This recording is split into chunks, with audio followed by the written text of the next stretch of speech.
వేసవి రాగానే ముందుగా గుర్తొచ్చేది మామిడి పండ్లు. అయితే కొంతమంది రైతులు, వ్యాపారులు పండ్లు పాకానికి రాకముందే కెమికల్స్ తో మగ్గబెడుతున్నారు. పట్టణాల్లో ఎక్కువ శాతం మామిడి పండ్లు కృత్రిమంగా పండ్లనే అమ్ముతున్నారు. వాటిని తినడం వల్ల అనారోగ్యం బారిన పడతారంటున్నారు నిపుణులు. మామిడి పండ్ల సీజన్ వచ్చేసింది. సమ్మర్ సీజన్ లోని దొరికే మామిడి అంటే ఇష్టపడని వారుండరు. అయితే పైకి పచ్చగా బంగారు వర్ణంతో నిగనిగలాడుతూ కనిపిస్తున్నాయి ఈ మామిడి పండ్ల లోపల కాలకుట విషం ఉంటుంది. రంగు చూసి పొంగిపోయి తింటే రసాలు ఊరాల్సినవి కాస్త రుచి పచి లేకుండా చప్పగా ఉంటున్నాయి. బయట ఆకట్టుకునే తొక్క ఉంటున్నా వాటిలో తీయదనం మచ్చుకైనా ఉండడం లేదు. నిషేధిత కాల్షియం కార్బైడ్ తో పాటు ఇతర ఇథిలిన్ రైపనర్లతో మగ్గబెట్టడంతో పైన నిగనిగలాడుతూ కనిపిస్తున్నాయి మామిడి పండ్లు. మేలో రావాల్సిన మామిడి పండ్లు హైదరాబాద్ ప్రధాన మార్కెట్లోకి మార్చి నుంచే కనిపిస్తున్నాయి. గ్రామాల్లో గాలి దుమారానికి రాలిన మామిడికాయలతో పాటు పక్వాన్కి రాకముందే కోసిన మామిడికాయలను కొంటున్నారు వ్యాపారులు. వాటిని మగ్గబెట్టేందుకు నిషేధిత కెమికల్స్ వినియోగిస్తున్నారనే ఆరోపణలున్నాయి. రాష్ట్రంలో అత్యధికంగా మామిడి అమ్మకాలు జరిగే జగిత్యాల, కరీంనగర్, మహబూబాబాద్, నాగర్ కర్నూల్, మంచిర్యాల జిల్లాల్లోని మార్కెట్లతో పాటు ఇతర ప్రాంతాల్లోనూ వ్యాపారులు ఇవే పద్ధతులు అనుసరిస్తున్నారు. దీంతో వాటిని తింటున్న జనం రోగాల పాలవుతున్నారు.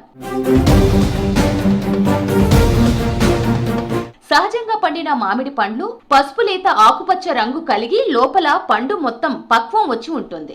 పండును ఒత్తితే కొద్దిగా మెత్తగా ఉంటుంది. ఎక్కువ రోజులు నిల్వ ఉన్నా త్వరగా పాడైపోదు. సహజంగా మగ్గిన పండ్ల వాసన కొంత దూరం వరకు వస్తుంది. కాల్షియం కార్బైడ్, ఎథిలిన్ పనర్ వాడిన పండ్లకు మామిడి పండ్లకు వచ్చే సహజ వాసన రాదు. పండు మొత్తం అట్రాక్టివ్ గా లేత పసుపు రంగులో ఉంటుంది. పైకి మగ్గినట్లుగా కనిపించినా లోపల అపరిపక్వంగా రుచి పుల్లగా ఉంటుంది. పండు తొక్క మడతలు లేకుండా ఉండి గట్టిగా ఉంటుంది. ఈ పండ్లు త్వరగా పాడైపోతాయి. కార్బైడ్ తో మగ్గించిన పండ్లు హెల్త్ పై తీవ్ర ప్రభావం చూపిస్తాయంటున్నారు నిపుణులు. మెగ్నీషియం కార్బైన్స్ ప్రభావం ఎక్కువై అనేక అనారోగ్య సమస్యలు వస్తాయంటున్నారు. శరీరంలో ఆక్సిజన్ లెవెల్స్ తగ్గి ప్రధాన అవయవాల పనితీరుపై ప్రభావం పడుతుందని హెచ్చరిస్తున్నారు. మార్చి నుంచే మార్కెట్లోకి మామిడికాయలు సహజంగా పక్వానికి వస్తేనే పండుగా మారి తీపిదనం వస్తోంది. మామిడి రకాల్లో చాలా వరకు మే నెలలోనే పక్వానికి వస్తుంటాయి. పక్వానికి వచ్చిన కాయలే సహజ పద్ధతి పండ్లుగా మారుతాయి.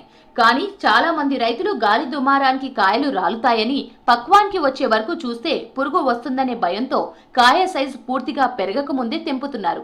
కొన్ని రకాల హైబ్రిడ్ మామిడి కాయలను మార్చ్, ఏప్రిల్ నెలల్లోనే కోసి మార్కెట్లోకి తీసుకొస్తున్నారు. పక్వాన్కి రాని కాయలను వ్యాపారులు కొనుగోలు చేసి కార్బైడ్, ఎథిలిన్ రైపనర్లను వినియోగించి పసుపు పచ్చ రంగులోకి మారేలా మగ్గబెడుతున్నారు. దీంతో 2-3 రోజుల్లోనే రంగు మారినప్పటికీ రుచి మాత్రం ఉండడం లేదు. వీటిని ఎక్కువ ధరకు అమ్మేస్తూ వ్యాపారులు సొమ్ము చేసుకుంటున్నారు. గతంలో హైకోర్టు ఇచ్చిన ఆదేశాలతో కాల్షియం కార్బైడ్ వినియోగంపై ప్రభుత్వం నిషేధం విధించింది. అయితే ఆ తర్వాత వేరువేరు పేర్లతో మార్కెట్లోకి అందుబాటులోకి వచ్చిన ఎథిలిన్ రైపనర్లను వ్యాపారులు వినియోగిస్తున్నారు.